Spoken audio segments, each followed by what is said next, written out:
Shallallahu Alaihi Wasallam itu kan ummi. Ada yang mengatakan ummi itu keibuan. Tapi yang jelas ummi itu adalah tidak bisa baca tulis. Lalu harusnya fakta itu menjelaskan bahwa kalau orang yang tidak bisa baca tulis, lalu punya Quran yang sedemikian tinggi tata bahasanya, sedemikian faktual melampaui zamannya, sedemikian benar prediksinya, sedemikian betul di dalam menjelaskan sejarah masa lampau, ya harusnya sudah kemudian, oh nggak mungkin kalau orang nggak bisa baca tulis lalu bisa ngarang seperti itu, berarti itu dari Allah kan mestinya begitu. Tapi enggak, fakta sudah dijelaskan, logika juga sudah berjalan, tapi keingkaran mereka itu bukan karena itu sebenarnya. Demikian pula dari sifat-sifat Nabi Muhammad SAW sejak kecil sampai mendekati remaja sebelum menikah dengan Ibu Khadijah, sampai ketika kemudian nikah 15 tahun kemudian dewasa atau sudah 40 tahun dapat wahyu dari Allah, itu Nabi Muhammad tidak pernah memiliki track record bohong, track record khianat, tidak pernah.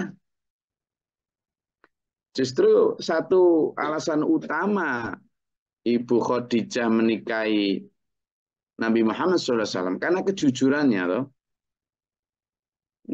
Ceritanya Nabi Muhammad itu bekerja di seorang saudagar kaya bernama Khadijah, eksportir importir kan ya.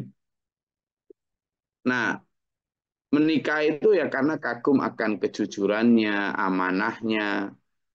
Bahkan waktu masih sebelum nikahan sampai orang Mekah mengatakan Nabi Muhammad SAW itu dikasih gelar Al-Amin.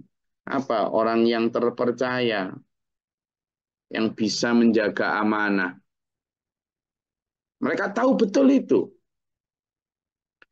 Dan ketika ini nanti ada kaitannya dengan ini. Jadi gini, kenapa sih Nabi Muhammad SAW sampai hijrah ke Madinah itu? Sebenarnya ketika 10 tahun lebih di Mekah, periode Mekah itu ya, itulah Nabi Muhammad SAW mendapat tekanan yang luar biasa. Diskriminasi, caci maki, intimidasi, sampai ancaman pembunuhan, baik kepada Nabi Muhammad SAW maupun kepada para santri pengikutnya. Loh, di saat yang sama, di Yasrib, namanya kan dulu bukan Madinah, Yasrib. Di Yasrib itu, kota itu tuh sebenarnya dikuasai orang Yahudi loh ya, Bani Israel. Orang Yahudi, Bani Israel. Jadi kota itu sudah mayoritas itu siapa? Bani Israel dan Nasrani. Nasrani yang beragama Nasrani maupun Bani Israel yang beragama Yahudi. Yang beragama Nasrani rata-rata ya Bani Israel juga ya. Karena Nabi Isa itulah Bani Israel juga. Nabi Musa juga Bani Israel. Nah, saat itu ada dua suku besar. Mereka kan terdiri dari 12 suku ya. Nah, ada dua suku besar yang berantem terus di Madinah itu. Ya, kalau nggak salah antara Bani Quraisyah sama Bani apa gitu. Itu berantem terus. Nah, akhirnya dua suku besar ini menyadari sebenarnya kok kita berantem terus ini nggak baik untuk kejayaan Bani Israel. Tapi mereka nggak bisa menemukan titik temu untuk islah, itu nggak bisa. Nah, mereka mendengar bahwa di Mekah itu ada seorang yang bernama Muhammad yang terkenal Al-Amin dan sering menjadi hakam. Hakam itu pendamai, juru damai, arbitrator. Nah, sudah berkali-kali kemudian mereka ini sepakat untuk mengundang Nabi Muhammad SAW untuk menjadi penengah di antara dua suku yang bertikai di Madinah itu.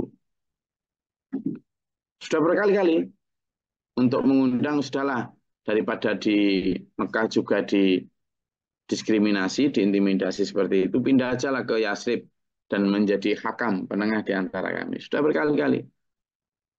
Dan Nabi Muhammad SAW juga beberapa kali mengirim ekspedisi untuk melihatlah tim pendahulu. Jadi sebenarnya awal Nabi Muhammad hijrah itu tidak langsung ke Madinah lah ya, tidak langsung ke Yasrib. Beberapa ekspedisi hijrah itu ya ke negeri Habasyah, macam-macam. Dan ada ke negeri-negeri lain untuk meminta suaka atau perlindungan itu. Jadi sebelum hijrah ke Madinah itu kan sejarahnya ada beberapa tim kecil yang sudah diberangkatkan Rasulullah Muhammad SAW ke negeri lain untuk hijrah. Nah ya mungkin rencananya saat itu ya tidak ke Yasrib tapi ke negeri-negeri itu Nabi Muhammad akan hijrah itu. Nah, tibalah kemudian beberapa kali diundang lalu pernah juga mengirim utusan orang-orang Yasrib ini. Nah, yang terakhir itulah kemudian ada perintah Allah di tahun ke-10 ya, sekitar tahun ke-10 itu lalu diterimalah undangan hijrah itu dan Rasulullah hijrah akhirnya ke Yasrib. Hanya 2 orang, Nabi Muhammad SAW dan Abu Bakar Siddiq. Nah, 2 suku besar Bani Israel ini yang mengundang Nabi Muhammad agar pindah ke Madinah untuk menjadi penengah di antara pertikaian mereka ini, senang begitu Nabi Muhammad datang ke Yasrib itu, ya memang disambut betul. Disambut betul. Makanya ada terbang Tala'al badru alaina min saniyatil wada. As-saniyatul wada itu kan tempat. Satu tempat di luar kota Madinah. Min saniyatil wada wajib syukru alaina mada'an lillahi da ayyuhal mab'usu fina Cita bil afibuka. Terus. Nah, jadi artinya itu cita kau datang harapan kami. Begitu loh.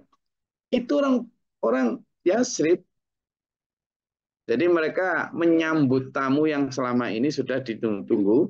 Tunggu. Jadi Nabi Muhammad itu adalah hakam yang sudah ditunggu. Dan benar, akhirnya Nabi Muhammad SAW datang di sana, meskipun cuma 2 orang itu, waktu itu beronta ya sama Abu Bakar itu. Dan kalau saya terangkan lah perjalanan selama hijrah itu bagaimana deg-degannya itu. Nah begitu nyampe sana, memang dijanjiin bahwa nanti silakan kamu mengembangkan agamamu di sini gitu kan. Berarti kan come in peace ya, Nabi Muhammad datang dengan damai. Dan betul akhirnya kemudian Nabi Muhammad mendamaikan mereka dan sukses. Sukses mereka berdamai. Luar biasa. Karena damaikan 2 suku di Madinah itu ya yang bertikai itu akhirnya Nabi Muhammad memang dianggap tokoh di sana gitu loh, ditokohkan. Lah gimana wong penghuni atau penduduk suku besar itu lalu kemudian loh kan mampu didamaikan oleh 2 orang oleh Nabi Muhammad toh gitu.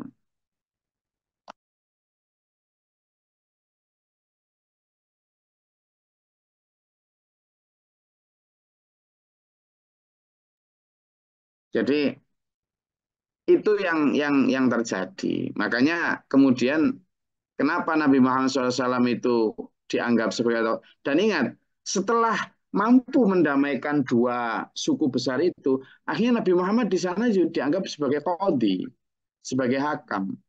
Makanya ada beberapa orang Bani Israel di sana itu sering datang kemudian kepada Nabi Muhammad minta didamaikan 2 orang yang bertikai dan seterusnya. Nah, sehingga mereka mengenal betul karakter Nabi Muhammad seperti apa itu kenal betul mereka itu. Gitu loh. Nah, ini yang dimaksud di sini alladzina atainahumul kitab, orang-orang yang diberikan kitab itu yang dimaksud adalah Yahudi dan Nasrani. Itu ya'rifuna, mereka kenal betul Muhammad itu kama ya'rifuna abna'ahum. Sebagaimana mereka mengenal anak-anak mereka gitu. Jadi ceritanya gitu, Gus Fir. Makanya bahwa ternyata dulu Nabi Muhammad itu diundang oleh orang Yasrib untuk menjadi pendamai di antara mereka. Dan akhirnya menjadi pendamai. Nah, setelah beliau menjadi makin lama kan umat Islam juga bertambah di sana, baik yang datang dari hijrah, yakni disebut muhajirin, maupun orang asli Yasrib yang kemudian menjadi Islam, yang disebut sahabat Ansor. Kenapa disebut sahabat Ansor? Karena mereka penolong. Oh iya, orang-orang yang muhajir hijrah dari Makkah itu yang nggak punya rumah dikasih rumah, yang nggak punya kerjaan dikasih kerjaan gitu. Jadi makanya sahabat Ansor itu jasanya luar biasa. Bahkan ada yang nggak punya istri pun dikasih istri. Ya itu, dinikahkan lah intinya. Nah, sedemikian ini akhirnya Nabi Muhammad SAW memang menjadi tokoh di sana, bahkan menjadi pemimpinnya. Apalagi ketika kemudian umat Islam secara demografis menguasai Madinah, Yasrib yang dulunya, maka kemudian diganti oleh Rasulullah namanya menjadi Madinah Al-Munawwarah.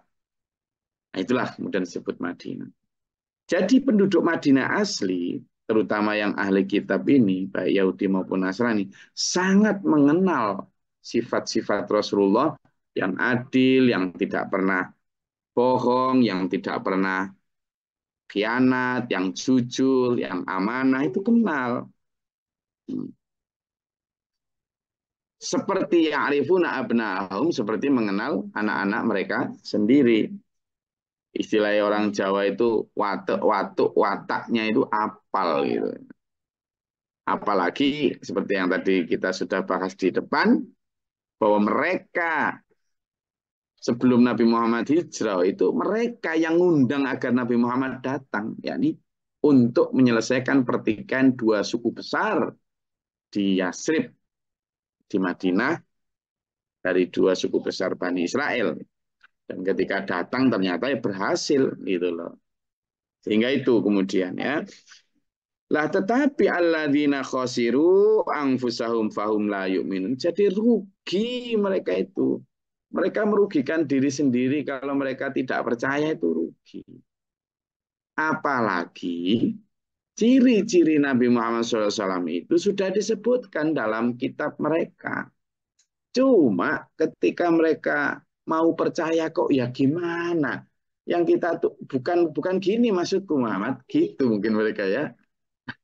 Kamu tuh tak undang ke sini hanya sekedar sebagai hakam gitu loh, sebagai arbitrator. Nggak sampai kok sebagai nabi kami, ya jangan lah, itu kebablasan mungkin gitu ya.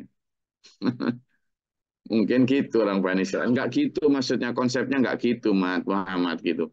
Kan akhirnya dihina-hina Nabi Muhammad ya. Awalnya kan disanjung-sanjung ketika berhasil mendamaikan mereka ya. Tapi kemudian itu, nah, lah mereka kenapa menolak? Ketika sudah faktanya jelas, apa? Ya kan itu. Karena mereka merasa bahwa ini kok nggak Bani Israel. Kalau memang Nabi, tapi kok ya nggak Bani Israel. Tapi kalau nggak Nabi kok ya cirinya sama persis yang disebutkan dalam kitab kami gitu. Sehingga mereka si malakama. Tapi kemudian memilih fahum la yu'minun. Mereka memilih tidak beriman. Wa man adzlamu mimman iftara 'ala Allahi kadziban aw kadzdzaba bi ayati. Siapa coba orang yang lebih zalim daripada orang yang mengada-adakan kebohongan atas nama Allah atau mendustakan ayat-ayatnya? Tidak ada.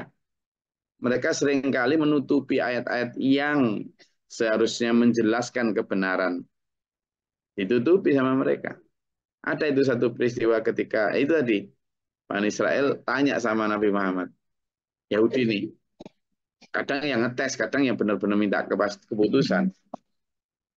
Gimana pendapatmu tentang orang yang berzina gitu?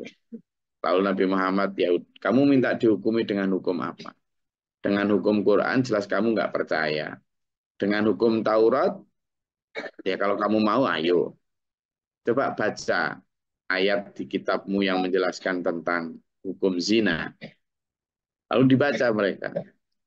Hukum zina itu dicambuk gini-gini. Setalah, kata Nabi.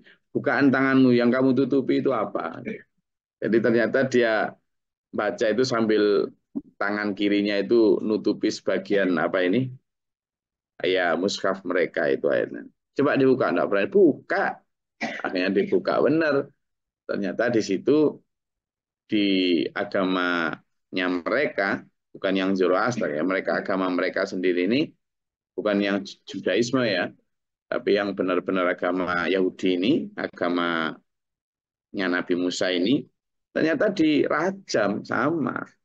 Lah yang ditutupi kayak gini kan taktumul haqqa. Mereka menyembunyikan kebenaran. Ini yang kemudian mengada-adakan hukum selain hukum yang sudah ditetapkan oleh Allah. Innahu la yuflihul zalimun. Mereka sungguhnya sama sekali tidak pernah beruntung dengan cara menyembunyikan ayat-ayat Allah itu. Jadi begitu akhirnya memang mereka tidak suka Nabi Muhammad itu ya karena mereka loh kok bukan dari golongan kami itu aja. Karena Nabi Muhammad menunjukkan kebenaran apa adanya tanpa ditambah dikurangi, tanpa ditutupi, tanpa dicampur-campur dengan tradisi. Gitu ya. Wa yauma nahsyuruhum jami'an tsumma naqulu lil ladzina asyraku aina syurakaukum alladzina kuntum taz'umun. Dan ketika kami kumpulkan, nanti kan dikumpulkan semua ya tuh ya. Semua bukan hanya Bani Israel atau ahli kitab, kita semua dikumpulkan. Lalu kata Allah, laqad ji'tumuna furada. Kamu nanti itu akan datang kepadaku kata Allah, menghadap itu satu demi satu. Satu persatu. Furoda. Kama khalaqnakum awwala marrah. Ya furoda sendiri seperti dulu aku pertama kali menciptakan kamu. Sendiri. Orang ahli kitab juga dipanggil Allah. Sampean dan saya juga dipanggil Allah. Sendiri-sendiri suruh menghadap. Lalu ditanyain tentang semua detail perilaku, perbuatan, tindakan, kata-kata, dan gerakan hati kita. Semuanya. Ya, itu. Jadi wa yauma nahsyuruhum ketika kami kumpulkan mereka jami'an. Nah, kalau orang musyrik semua kemudian qala ya naqulu kami berkata kata Allah. Ditanya kalau orang musyrik. Ya, lilladzina asyraku tadi, aina syurakaukumul ladzina kuntum taz'umun? Mana coba sekutu-sekutu yang kalian dulu banggakan, kalian sembah, kalian anggap hebat. Kalau orang-orang mereka kan patung-patung itu dan dewa-dewa mereka. Kalau kita di Islam, mana coba kerismu yang dulu katanya Santi Mandraguna itu? Mana coba baju Ontokusumomu? Mana coba akik yang katanya bisa bikin kamu kaya itu? Mana coba pusaka jamus-jamus kamu yang katanya bisa bikin kebal ini? Ya, nah, coba bahas ini. Ya saat itu ya nggak ada yang berani. Bahkan jin setan yang mungkin menghuni kerismu, menghuni bajumu, menghuni pusaka-pusakamu itu, memang ada yang ini pun lari. Ini bariun. Kami saya berlepas diri ya Allah dari mereka gitu. Ini bariun minhum berlepas diri. Mungkin saat di dunia akiknya dihuni oleh jin lalu bisa terbang dan sebagainya akiknya itu kan dipercaya, tapi begitu sudah di akhirat lari, nah ada sudah. Begitu ditanya Allah aina syurakaukumul ladzina kuntum tazumun, mereka pun masih berusaha mengelak dengan bohong malam takung fitnatuhum. Tidak ada fitnah atau kebohongan lagi dari mereka ilah kecuali mereka berkata lagi angqalu wallahi berani masih bersumpah wallahi rabbina ma kunna musyrikin. Sungguh ya Allah Tuhan kami tidak musyrik dulu. Ya kan? Menyembah kuburan, menyembah apa mereka itu hanya sebagai perantara kami, ya, biar kami tambah khusyuk, nah, gitu. Yang buang kepala kerbau di laut segala macam itu hanya perantara ya, gitu. Tidak mau mereka dibilang syirik. Nah, sehingga kembali kepada refleksi untuk diri kita ya, ya. Syirik itu tidak harus hanya nyembah berhala. Kita mendewakan pekerjaan kita sampai lupa menyembah kepada Allah, baik ibadah, baik sedekah, dan sebagainya. Itu yang masuk dalam konteks syirik kita ini. Sampai melupakan Allah dan Rasulnya itu. Wong ria aja masuk syirik kecil kok. Sombong itu, ya kan? Sehingga ayo kita hilangkan. Kenapa? Kita akan dikumpulkan Allah di akhirat dan ditanya masing-masing itu. Ya, saya rasa itu yang bisa saya sampaikan. Monggo, kalau ada yang mau dielaborasi ditanyakan, silakan.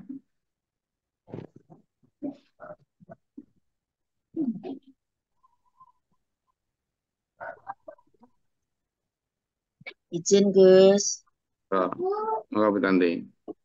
sangat di luar tema dalam. Oke, monggo.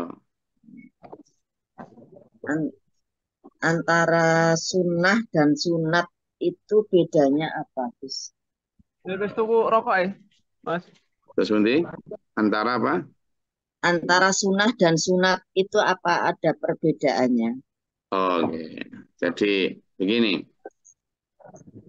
Kalau bicara sunnah itu merupakan hal yang terkait dengan Nabi Muhammad SAW, baik di bidang perkataan atau qauliyah, perbuatan atau fi'liyah, kemudian persetujuan atau takririyah, kemudian cita-cita atau hamiyah. Ya kan? Jadi itu sekurangnya ada itu. Jadi sesuatu yang sifatnya diucapkan oleh Rasulullah, sabda Rasulullah, itu namanya qauliyah. Kemudian sesuatu yang dilakukan oleh Rasulullah, itu namanya fi'liyah atau perbuatan. Sesuatu yang sifatnya takririyah atau ketetapan atau persetujuan Rasulullah. Kemudian sifatnya hamiyah atau sesuatu yang sifatnya eh, perbuatan baik yang akan dilakukan tapi belum sempat dilakukan Rasulullah. Kemudian juga ada ahwaliyah, ya, hal yang terkait dengan yang dilakukan keluarganya Nabi, sekitar Nabi lah dan sebagainya. Nah, dari 5 atau 6 hal itu adalah sesuatu yang harus kita contoh sebagai sebuah warisan Rasulullah yang menjadi pedoman hidup kita. Quran itu firman Allah. Nah, sunnah atau hadis itu adalah yang terkait dengan teladan Nabi. Ya, teladan Nabi. Dan isinya yaitu tadi, minimal 5 tadi itu. Pertama adalah qauliyah, ucapan Nabi, berarti itulah yang harus kita ikuti. Kemudian fi'liyah atau contoh teladan Nabi, seperti misalnya Rasulullah bersabda, "Shollu kama ra'aitumuni usolli." Kamu itu sholatlah sebagaimana kamu melihat aku sholat. Fi'liyah Nabi, perilaku Nabi tentang sholat itu yang harus ditiru apa adanya. Kemudian selain takririyah, takririyah itu apa yang kadang tidak dilakukan Nabi, tapi Nabi menyetujui dan menjadi ketetapan hukum, ya. Seperti apa yang dilakukan oleh para sahabat misalnya.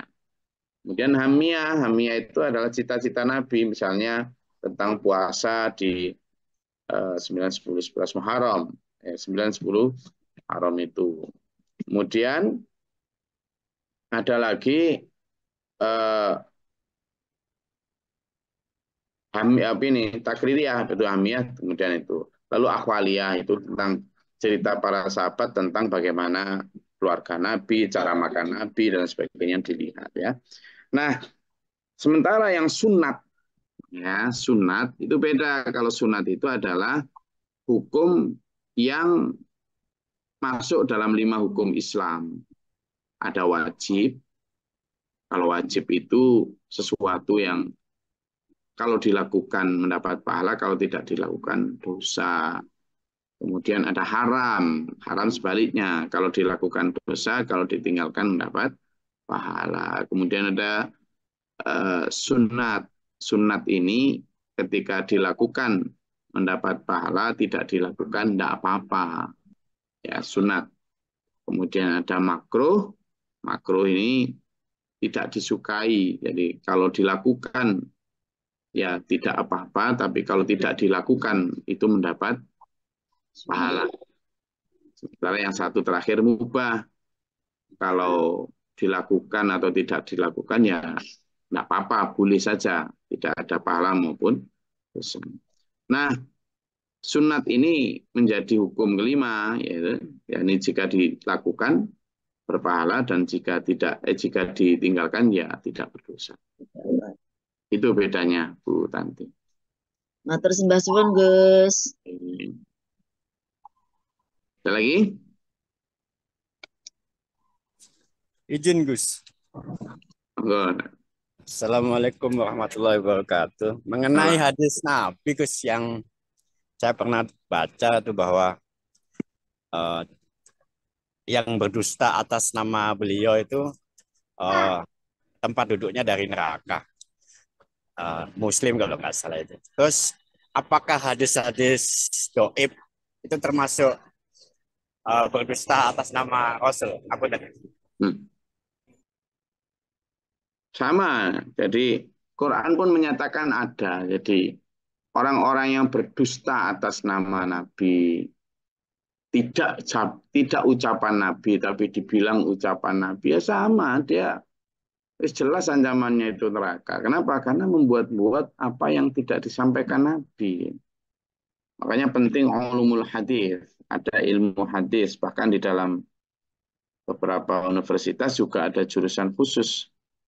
Seperti yang saya kemarin di Jombang itu kan juga ngajar anak-anak dari Ma'had Ali yang jurusannya ilmu hadis, tafsir hadis.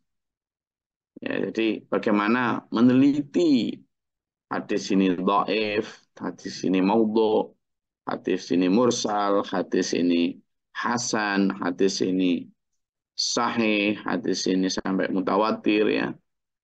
Itu hadisnya seperti apa, baik di sisi qaulnya, dari sisi sanadnya, dari sisi matannya, dari sisi rawi, semuanya itu diteliti. Karena kalau nanti sampai apa yang tidak diucapkan Nabi tapi dikatakan sebagai ucapan Nabi kan ditiru sama sekian miliar orang. Nah itu bahayanya kan.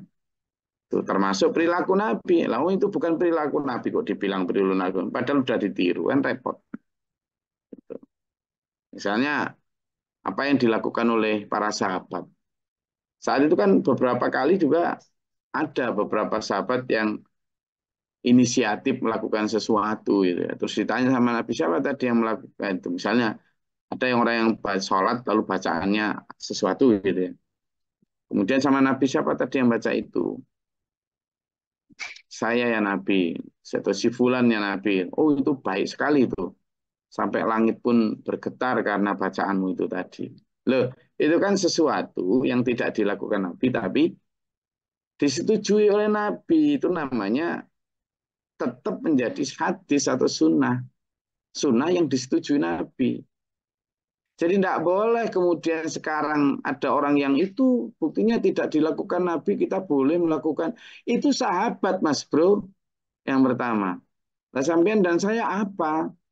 Kok mau buat-buat sendiri? Yang kedua, itu sahabat pun sahabat yang saat itu ditunggu oleh Rasulullah. Dan dapat stempel Rasulullah bahwa itu boleh. Nah kalau kita kemudian sekarang mengadakan sendiri, sudah pun kita ini bukan sahabat, siapa yang ngetempel bahwa sampean itu boleh? Gitu loh maksudnya. Jadi kalau orang sebut bid'ah ya, kalau dulu zaman Nabi itu bukan bid'ah. Kenapa? Ya karena apa yang dilakukan, yang tidak dilakukan Nabi, tapi kemudian dibolehin Nabi, artinya berarti itu ya sesuatu yang disetujui Nabi. Berarti itu menjadi contoh. Dan tidak banyak sebenarnya yang begitu, hanya 1, 2, 3 beberapa kasus. Mungkin ada beberapa kasus lagi yang kemudian dia melakukan yang tidak sesuai Nabi, kemudian ditegur. Misalnya nih, ada orang imami, lalu imamnya panjang baik bacaannya dan sebagainya.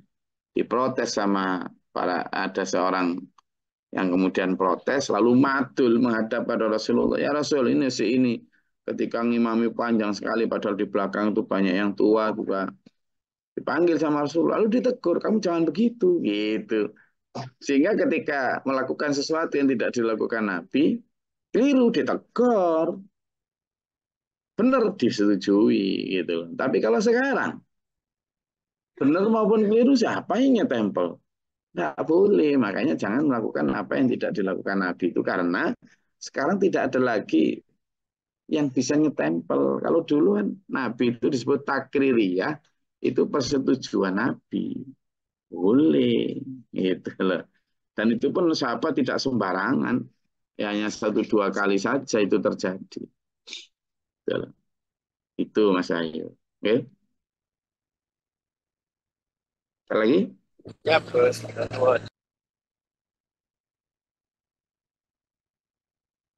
Dan? Oke, kalau sudah tidak ada, saya rasa cukup kajian kita pada pagi hari ini. Saya sudah berada di Denpasar lagi. Setelah tubuh ini selama 3 hari 3 malam nyaris di atas motor. Tapi Alhamdulillah kita sehat semua. Pagi ini diberikan Allah kesempatan untuk tetap ngaji. Dan semangat. Nah, itu yang lagi di rumah juga tidak boleh kendor.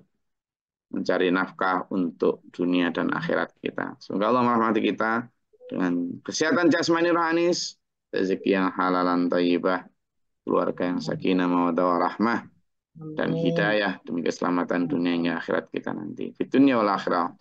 Amin. Allahumma sholli wa sallim ala Muhammad. Allahumma fil lil mu'minin wal mu'minat wal muslimin. Allahumma atina fi man atayta wa afina fi man afayta wa lana fi man tawallayta wa barik lana fi ma atayta wa qina syarra ma qadait. Fa innaka taqdi wa la yuqda alayka wa innaka la tudillu man la yazuna. Tabaraka rabbana wa ta'ala tarfa. اللهم ادفع عنا البلاء والوباء وقد الحسدنا من الجن والشياطين ربنا اتنا ولنا سكينة من قوم ظالمين ربنا ولا تجعلنا في القوم الظالمين اللهم ارفع درجاتنا ربنا من فاكتبنا مع الشاهدين ربنا لا تزغ قلوبنا بعد إذ هديتنا ربنا اجعلنا مسلمين لك ومن ذريتنا ومتع علينا باب رحمتك اللهم انزل علينا رحمة بيدك القدر ومطهرة بفعل والأخي والأزواج والذرية والأصحابنا ودخلنا وأنا ربك رب العزة مسؤول سلامنا الحمد لله رب العالمين السلام عليكم ورحمة الله وبركاته Waalaikumsalam warahmatullahi wabarakatuh. Waalaikumsalam warahmatullahi wabarakatuh. بالقرآن Sambung Gus. Thank you, Dos. لنا Yes, إيمانا yes. ونورا Oh, وهدى ورحمة اللهم اغفرنا مما نسينا علمنا منه ما جهلنا وارزقنا تلاوته آناء الليل وأطراف اجعله لنا حجة يا رب العالمين Alhamdulillah.